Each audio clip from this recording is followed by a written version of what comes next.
जब तक भगवत शरणागत नहीं होंगे तब तक कर्म का बंधन पीछे लगा रहेगा।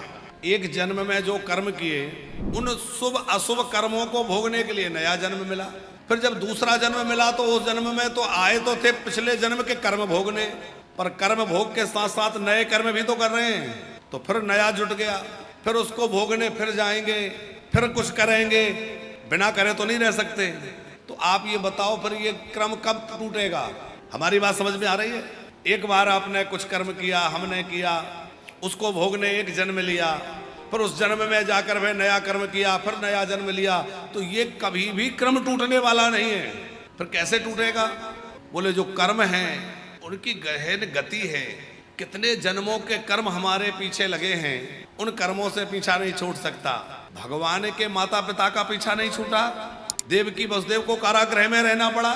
देवकी जी ने दिति के गर्भ को नष्ट कराना चाहा, तो वह अपराध जो उनसे हुआ उसका परिणाम ये हुआ कि उनके सामने उनके 6 पुत्रों को कंस ने मारा।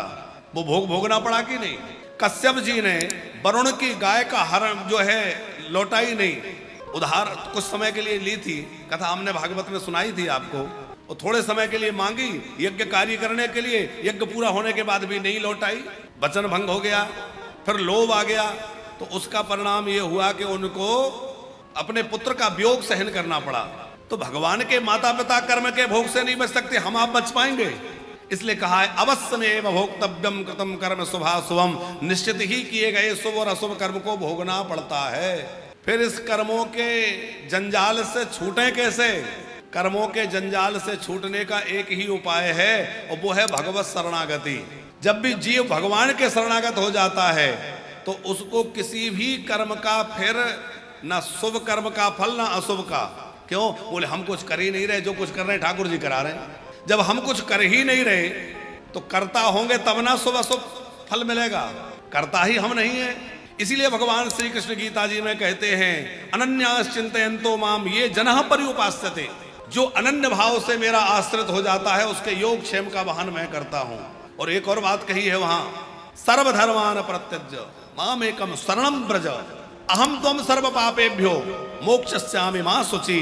जब कोई सब धर्मों को छोड़कर मेरे आश्रित हो जाता है, ये शरणागति की दृढ़ता की बात है। धर्मों को छोड़ने का मतलब ये नहीं है कि आप अब जो धर्म कर्म कर रहे हैं वो भी छोड़ दें। धर्मों को छोड़ने का मतलब है कि संसार के हर जगह से मन को हटा के केवल भगवान में लगा देना और पूर्ण रूपेण सर्वतो भावेन भगवान के शरणागत हो जाना।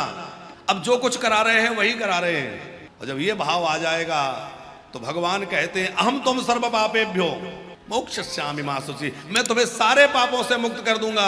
माने तुम्हारे इस जन्म का, पिछले जन्म का, कई जन्मों का जो संचित है, प्रारब्ध है, क्रियमाण है, वो सब समाप्त हो जाएगा। सन्मुख होए जीव मोय जबहि जन्म कोटि अगनासै तबहि।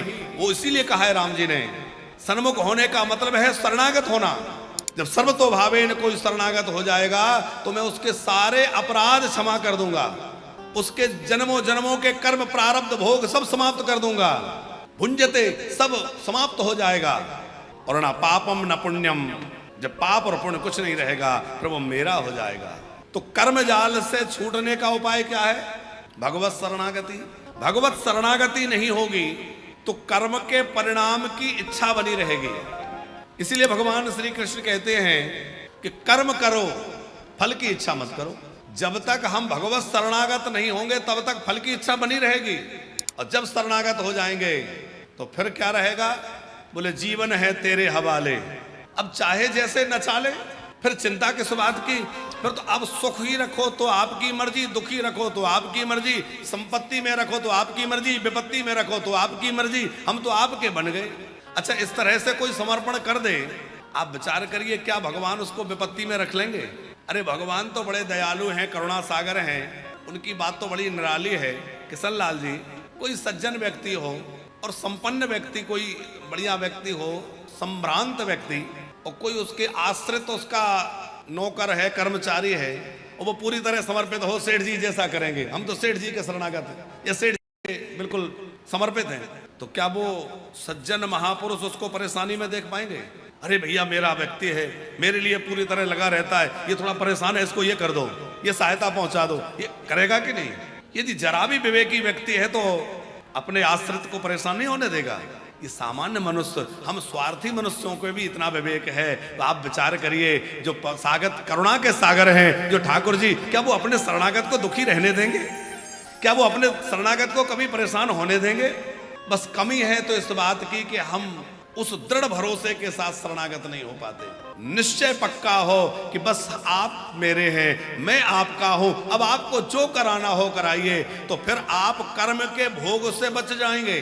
कुछ गलत भी हो जाएगा तो आपको उसका अपराध नहीं लगेगा, क्योंकि करा हमने नहीं, आपने करवाया है। हम तो आपके जीवन हवाले है।